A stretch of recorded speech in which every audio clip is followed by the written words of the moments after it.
आज की डेट में तुम जानते हो रेल भी बिक गई और अब शिक्षा बिक रही है, ये पता है तुम्हें? हरियाणा सरकार की पॉलिसी नई निकली है, धीरे धीरे देश के कई राज्यों में पहुंचेगी। हरियाणा सरकार का देखो तुम क्या किया सरकार ने कह दिया, अखबार में आ गया लिखित ये कि जिसकी सालाना आय 1,80,000 से कम है हरियाणा में, उनके बच्चे अगर गवर्नमेंट स्कूल में जाते हैं तो 500 रुपए फीस देंगे। फ्री में नहीं, 500 रुपए फीस देनी पड़ेगी। और अगर उनके बच्चे प्राइवेट स्कूल में जाते हैं तो सरकार उनको 1100 रुपए देगी। ये तो उनको मिलेंगे अगर उनके बच्चे जाएंगे तो, और ये उनको देने हैं। अब बताओ आदमी क्या करेगा? देने वाला काम करेगा, मिलने वाला काम करेगा? भाई आदमी का बच्चा अगर गवर्नमेंट में जाता है तो पैसे देगा और प्राइवेट में जाएगा तो सरकार देगी। बताओ आदमी क्या करेगा? प्राइवेट भेजेगा, अपने घर से 500 क्यों लगाएगा? एक तो सरकारी, एक तो प्राइवेट। तो आम जो ये गरीब आदमी अपने बच्चे को कहाँ भेजेगा? ये देखो कितनी अच्छी चाल है, अगर तुम्हें समझ में आए तो। ये चल रही है सरकार, 1100 रुपए सरकार कहती है हम भर देंगे आपके बच्चे के, आपको चिंता नहीं करनी। अगर आपने सरकारी में पढ़ाया तो कितने रुपए लेंगे? 500। तो आदमी सोचेगा 2 बच्चे हैं, क्यों 1000 रुपए फूकूं, इससे बढ़िया प्राइवेट भेजूं, सरकार देगी मेरे बच्चे के पैसे, देगी भी सरकार। 1-2 साल बाद क्या होगा? सारे सरकारी स्कूल धीरे धीरे क्या हो जाएंगे? खत्म हो जाएंगे, खाली हो जाएंगे, बिल्डिंग खाली, एडमिशन 0। 1 साल 2 साल 5 साल बाद क्या होगा? सारे एडमिशन 0।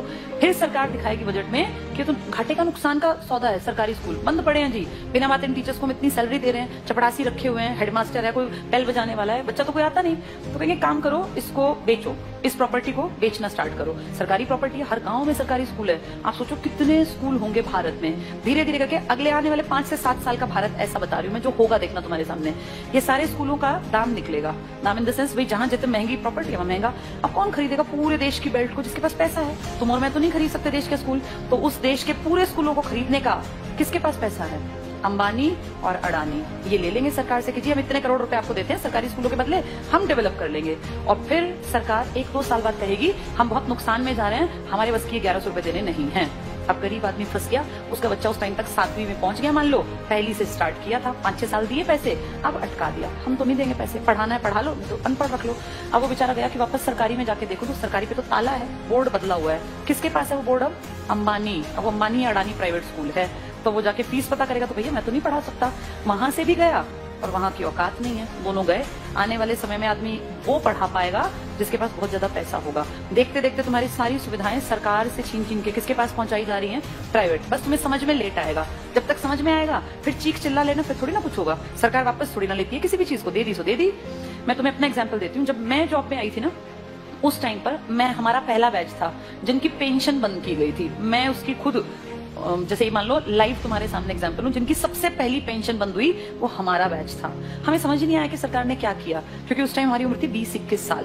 20-21 साल के बच्चे को थोड़ी ना पेंशन की कीमत पता है। लेकिन अब जब उम्र बढ़ रही है तो समझ में आ रहा है सरकार ने सब कुछ खत्म कर दिया बुढ़ापे का। तुम्हारे माँ बाप अगर किसी के गवर्नमेंट जॉब में थे और अगर वो रिटायर्ड हैं तो तुम्हें इसकी कीमत पता होगी। पता है इसकी कीमत क्या है? किसी के सामने आखिरी सांस तक हाथ नहीं फैलाना पड़ता। ये है पेंशन की कीमत। आपका बेटा निकम्मा निकले, नालायक निकले, बेटी आपके लिए कुछ ना करे, आपको चिंता ही नहीं। आपकी पेंशन आती है, 5-7 हजार रुपए में झाड़ू पोछा कपड़े बर्तन धोने वाली मिल जाती है। कोई भी एक मेड रख लो, 5-10 हजार की खाने वाली। बुढ़ापे में पैसा बचा के करोगे क्या? अगर तुम्हें सरकार से 35 हजार भी मिलते हैं तो तुम अपने ऊपर खर्च करो ना, क्यों किसी के सहारे बैठे रहना। और जिनके पास पैसे होते हैं ना, बुढ़ापे में वो प्यारे भी लगते हैं सबको। जिसके पास पैसा नहीं है ना, वो बोझ लगता है। फैक्ट है। तुम्हें अपना चश्मा बनवाना है, तुम्हें क्यों बेटा मेरा चश्मा, क्या जरूरत है बेटे की? तुम्हारे पास पैसे हैं, जाओ मार्केट, अपना घूमते फिरते जाओ, अपना टहलते हुए चश्मा बनवा लाओ। ये कीमत बुढ़ापे में जाके अकल आती है। हमारे बैच ने कुछ नहीं किया, मुझे भी समझ नहीं थी, अकल ही नहीं थी। लेकिन अब जब एज बढ़ रही है ना और हम देख रहे हैं दुनिया को, तब समझ में आ रहा है कि सबसे कीमती चीज इंसान के पास बुढ़ापे में पेंशन होती है। मेरे खुद के फादर पेंशनर हैं, तो हमें दिखता है कि पेंशन की जो वैल्यू है ना, वो किसी चीज की नहीं है। इतना रखा पैसा आप यूज नहीं कर पाते। महीने के जब वो 30 हजार आते हैं ना, तो आपको लगता है यार मैं तो जब तक जीऊंगा आखिरी सांस तक ये तो आने ही आने हैं, और ये बढ़नी आप फ्री होकर काम करते हैं। लेकिन ये अकल उनको थी जो पेंशन यूज कर रहे थे या बुढ़े थे।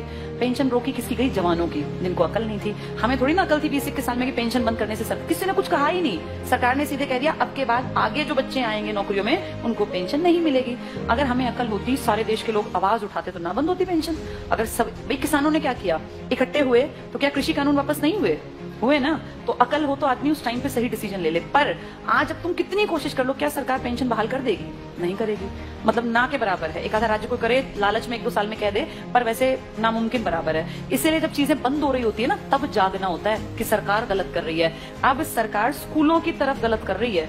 इसकी अकल 7-8 साल बाद की जनरेशन को आएगी, जब वो देखेंगे कि पढ़ाने के लिए ना तो सरकारी बचेंगे और प्राइवेट मुंह खोल के पैसे मांगेंगे। अब या तो पढ़ा लो या तो अनपढ़ रख लो, फिर फंसेंगे लोग। प्राइवेटाइजेशन करना गलत नहीं है, लेकिन कुछ फील्ड सरकार को रखने चाहिए जिनमें शिक्षा भी आती है, स्वास्थ्य भी आता है, रेल भी आती है, पब्लिक ट्रांसपोर्ट भी आता है। ये तो हमारी बेसिक नीड है, ये तो कम से कम दो हमें।